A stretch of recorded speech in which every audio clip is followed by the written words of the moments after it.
안녕하십니까 여러분들, 산책처럼 사주입니다. 이번 시간에 드릴 말씀은요, 운입니다. 명리학을 공부하시는 분들은 이 운이라는 글자가 정말 친숙하실 것 같아요. 네. 그리고 우리가 이 운의 흐름을 보기 위해서 또 명리학을 공부하고 있다, 이것도 과언이 아니고요. 자, 오늘은 이 운이 우리들에게 얼마나 큰 의미를 갖고 있는지, 거기에 대해서 제 생각을 좀 말씀드려 보도록 하겠습니다. 막바로 예시를 하나 들어볼게요. 고약이라는 아주 심성이 고약한 아이가 하나가 있어요. 근데 이 친구가 카페에 놀러 갑니다. 카페에 놀러 갔는데 알바생하고 괜히 시비가 붙은 거예요. 그래서 카페 알바생한테 행패를 부리기 시작합니다. 자, 이거는 이 사람이 싸울 운이었기 때문에 그런 건 아니에요. 왜냐면 우리는 이 사람들과 섞여서 사는 사회를 살고 있고요. 싸우고 말고의 문제는 이 고약이의 마음가짐의 문제거든요. 근데 이 친구는 마음가짐을 바로 쓰지 못했기 때문에 카페 알바에게 행패를 부린 겁니다. 이건 운의 영향이 아닙니다. 싸울 수 있는 여지가 있겠다라는 건 운의 영향이지만, 거기서 행패를 부리고 싸우고 하는 거는 순전히 이 사람의 마음가짐이에요. 자, 그런데 카페에 있던 A라는 친구가 이 광경을 보고 충격을 먹은 거예요. 그래서 나는 다시는 이런 사람이 되지 말아야 되겠다, 그리고 반성을 합니다. 자, 그리고 B라는 친구는요, 마침 학교 폭력에 시달리는 아이였어요. 그리고 복수심에 불타고 있던 중이었단 말이에요. 근데 이 고약이라는 아이가 행패를 부리는 걸 보고 나도 차라리 저런 사람이면 좋겠다라고 생각을 하고 비뚤어지기 시작합니다. 자, 그리고 C라는 사람은요, 마침 옆에 여자친구가 있었어요. 여자친구가 있다 보니까 나의 남성성을 어필하기 위해서 이 고약이한테 가가지고 똑같이 폭력을 휘두릅니다. 자, 그냥 이렇게 A, B, C로만 예시를 드릴게요. 자, 이 고양이가 카페 알바생한테 화를 내고 행패를 부린 이 행위 자체가 A라는 인물한테는 반성을, B라는 인물한테는 오히려 비뚤어지게 하는 계기를, 그리고 C라는 인물한테는 똑같은 폭력을 행사함으로써 이 여자친구가 나중에 싸울 때, 그리고 오빠 그때 보니까 카페에서도 수준 낮게 그 사람하고 똑같이 오빠는 오빠가 멋있다고 생각했지 내가 봤을 땐 야만적이었어, 이렇게 생각하게 되는 계기를 만들어주죠. 그럼 이러한 한 사람의 사건이요, 한 사람이, 정확히는 한 사람의 마음가짐이 주변에 있는 많은 사람들에게 영향을 끼칠 수 있다라는 겁니다. 이 운이라는 게 저는 그렇다고 생각을 해요. 이게 모두가 얼기설기 엮여 있는 거죠. 제가 예전에 다른 영상에서도 그런 말씀 드렸지만, 이 우주는 대단히 광활하다라는 거 여러분들도 공감하시죠? 네, 광활하다라는 거. 그리고 그 안에서 우리들은 사실은 먼지 한 톨에 지나지 않을 수도 있습니다. 먼지 한 톨보다 더 작을 가능성이 높겠죠. 그렇다면요, 우리들 개개인은 서로 치고받고 내가 잘났네 네가 잘났네 싸우지만, 이 우주 전체의 입장에서 봤을 때는 그냥 어떤 거대한 자이언트라고 할 뻔했네요. 어떤 거대한 거인의 아주 극히 일부를 구성하고 있는, 이렇게 눈에 보이지도 않는 세포 한 조각일 수도 있어요.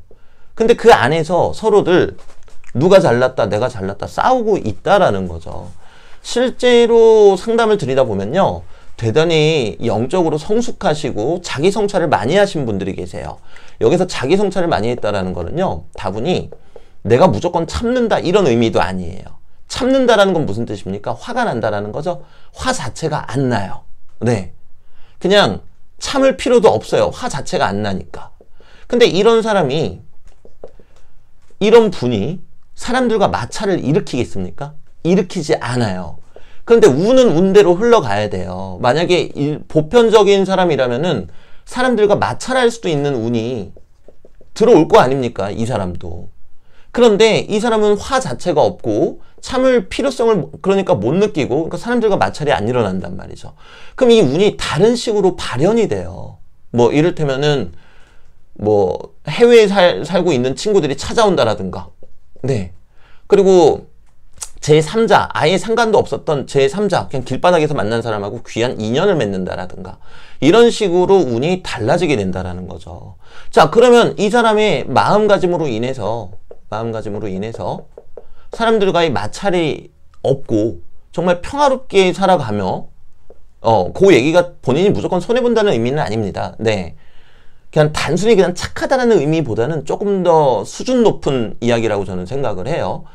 근데 그렇게 되면은 아예 나랑 상관이 없었던 새로운 인연, 그리고 저 멀리 해외에서 친구가 들어오게 되거든요. 그러면 여기까지 보면요. 나 한 명의 마음가짐으로 인해서 어쩌면 지구 반대편에 있는 사람 또는 길바닥에서 만난 사람의 인연도 바꿔놓을 수가 있다라는 거예요. 근데 이게 너무나 당연한 얘기예요. 왜냐면은 제가 아까 거인의 비유에서 말씀드렸잖아요. 그 거인을 구성하고 있는 세포 하나가 변하기 시작하면요. 그 세포 주변에 있는 세포들도 변하겠죠. 그러면 이거는 마치 선한 바이러스처럼 주변을 계속 변화시키기 시작합니다. 자, 그러면 결국에 나 한 명의 어떤 마음가짐의 변화로 지구 반대편에 있는 누군가의 인생도 바꿔줄 수 있다는 뜻입니다. 그리고 그게 허무맹랑하지만은 않은 이야기라는 거죠. 왜? 우리는 사실 정말 먼지 한 톨밖에 안 되는 존재거든요. 그러니까 우리 입장에서야 지구 반대편이 대단히 멀어 보이겠지만 이 우주라는 존재가 우리를 봤을 때는 결코 그렇지가 않다라는 겁니다. 자기들끼리 옹기종기 모여서 살고 있다라는 거죠. 자, 그럼 우리가 여기까지 생각이 미친다면요. 결국에는 내가 변한다면 아까 처음으로 돌아갈게요. 그 고약이라는 친구 카페에서 행패 부렸던 기억나시죠? 그 친구가 어떤 깨달음이나 또는 뭐 철학이든 역학이든 명상이든 아니면 그냥 혼자서 막 자아 성찰을 하면서 사람이 깊은 사람이 됐다고 가정을 해볼게요. 여기서 깊은 사람이라는 건 무조건적으로 참는 사람을 뜻하는 건 아닙니다. 아까 말씀드렸다시피. 그럼 이 친구는 카페에 가가지고 그 알바한테 행패 부릴 일이 없어요. 그쵸? 그럼 이 운은 어떠한 다른 형태로 흘렀겠죠. 그럼 이렇게 되면요. 행패 부렸을 때 주변에 있었던 그 A, B, C라는 사람의 인생도 변화하게 됩니다. 이게 당연한 얘기잖아요. 그럼 결국에 내가 올바르게 변한다면 내 주변은 물론이고 그리고 어쩌면 지구 반대편에 있는 그리고 어쩌면 우리 집 화장실에 거주하고 있는 바퀴벌레의 인생까지도 달라질 수 있다는 그런 이야기가 돼버립니다. 이 운이라는 거는요, 우리는 나의 운을 보기 위해서 공부하잖아요. 근데 사실은 그렇지 않아요. 이 운이라는 거는 이 지구상에 있는 그 모든 것들이 정말 촘촘하게 아주 얼기설기 엮여 있는 게 운입니다.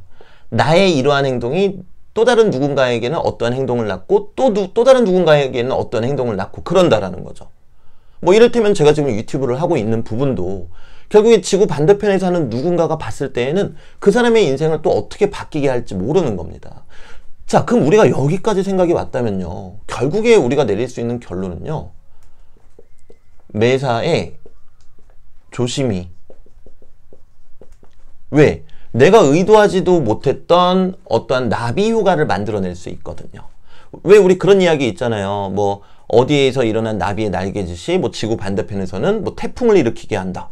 대충 이런 식의 얘기들이 있죠. 그게 저는 맞는 이야기라고 생각을 해요. 이 운의 메커니즘이 진짜 그렇거든요. 촘촘하게 지구상에 있는 모든 동물, 생물, 식물들하고 연결이 이렇게 돼 있단 말입니다. 만약에 네가 길을 걸어가고 있는데 그 앞에서 나비가 날아간다면 그것은 우연이지만 한편으로는 우연이 아니라고 저는 생각을 합니다. 이유가 있다라는 거죠. 그리고 내가 만약에 다르게 살았다면 그 나비는 틀림없이 그 시간에 내 앞을 날아가지 않았을 겁니다. 물론 우리 인간들은요. 죽을 때까지 이 촘촘한 전 세계의 모든 것들, 어쩌면 온 우주에 있는 이 모든 것들의 연결, 이 네트워크를 평생 알지 못하고 죽을 수도 있어요. 그럴 가능성이 훨씬 높다고 봐야 되겠죠. 하지만 내가 매사에 조심히 나의 어떠한 행동이 다른 누군가에게 영향을 미칠 수도 있다는 것을 충분히 인지한다면 하루하루 그리고 내가 말하고 행동하는 것을 조심히 할 수밖에 없을 겁니다. 나는 아무 생각 없이 한 이야기가 다른 누군가에게는 아픔이 될 수도 있다는 걸 너무나 잘 알게 되는 거거든요. 자, 그래서 오늘 드리고 싶은 말씀은 이겁니다. 이 운이라는 게 나 하나의 것이기도 하지만 가깝게는 내 주변의 모두에게 영향을 미치는 것이기도 하고요. 그러면 이제 우리 흔히 그런 얘기 하잖아요. 좋은 기운을 갖고 있는 사람이 어떤 안 좋은 기운을 갖고 있는 사람 주변에 나타나면은 이 사람에게 좋은 영향을 끼친다. 우리 흔히 그런 이야기 하잖아요. 그래서 뭐 교황님이라든가 아니면 막 유명한 고승님이 막 어디를 다녀가셨다. 그러면은 거기를 신성시 여기고 그러잖아요. 그게 사실은 맞는 이야기라는 거죠. 왜냐면 이 한 명의 성숙한 영혼으로 인해서 주변에 있는 다른 사람들을 변화시키고 이 다른 사람들이 또 주변에 있는 다른 동식물 할 거 없이 사람들은 할 거 없이 다 변화시킬 수 있다라는 거거든요. 그럼 결론은 딱 하나겠죠. 우리가 늘 조심하는 마음으로 자기를 성찰하고, 그리고 제가 앞서도 말씀드렸지만 무조건 참는다? 이거는 착한 게 아니에요. 그건 참는 거잖아요. 화가 나는데. 아예 화가 없어질 때까지. 왜 화가 안 나는가? 화가 안 나니까요. 그리고 그 세상의 온통 모든 것들은 나를 가르쳐 주는 것이구나, 나의 스승이로구나, 이렇게 생각을 하면 화가 안 나겠죠. 물론 쉬운 길은 아니겠죠. 그죠? 뭐 저도 그렇게 살지 못하는데, 네, 근데 저는 이론적인 원론적인 말씀을 드리는 겁니다. 이 화가 안 날 때까지 내 마음의 평화를 찾고 내 마음의 0점, 즉 중심을 지켜나간다면요, 결국에는 내가 사랑하는 이들, 그리고 더 나아가서는 그 사랑하는 이들이 또 아끼는 이들을, 더 나아가서는 지구 반대편에 있는 누군가들의 삶을 완전히 좋은 방향으로 뒤바꿀 수도 있겠다라는 것입니다. 네, 그래서 오늘은 이 운에 대한 말씀을 드렸습니다. 제가 지금 드렸던 이 말씀은요, 다분히 좋은 이야기가 아닙니다, 여러분들. 명리학을 공부하시다 보면은 이게 맞다라는 것을 확신하실 수밖에 없어요. 그렇다면 우리가 그냥 명리학을 공부하면서 기륭화복을 본다 이러고 우쭐댈 게 아니고요, 겸허한 마음으로 나의 어떠한 행동이 타인에게 어떠한 영향을 미칠지 늘 조심하면서 그렇게 언과 행을 해야 되지 않는가, 이렇게 생각을 해봅니다. 왜냐면 내가 좋은 의도로 어떠한 행동이나 말을 했어도 그것이 다른 누군가에게는 상처가 되고 또 아픔이 될 수도 있는 거잖아요. 결국에 죽을 때까지 0점을 맞추지 못하더라도 최소한 이 0점, 즉 중심을 잡는 노력은 우리가 해야 되지 않을까, 그 생각을 합니다. 네, 그래서 오늘 영상은 여기에서 마치도록 하겠습니다. 연락을 부지런히 드리고 있습니다, 여러분들. 네, 조금만 더 기다려 주십시오. 네, 감사합니다. 가보겠습니다.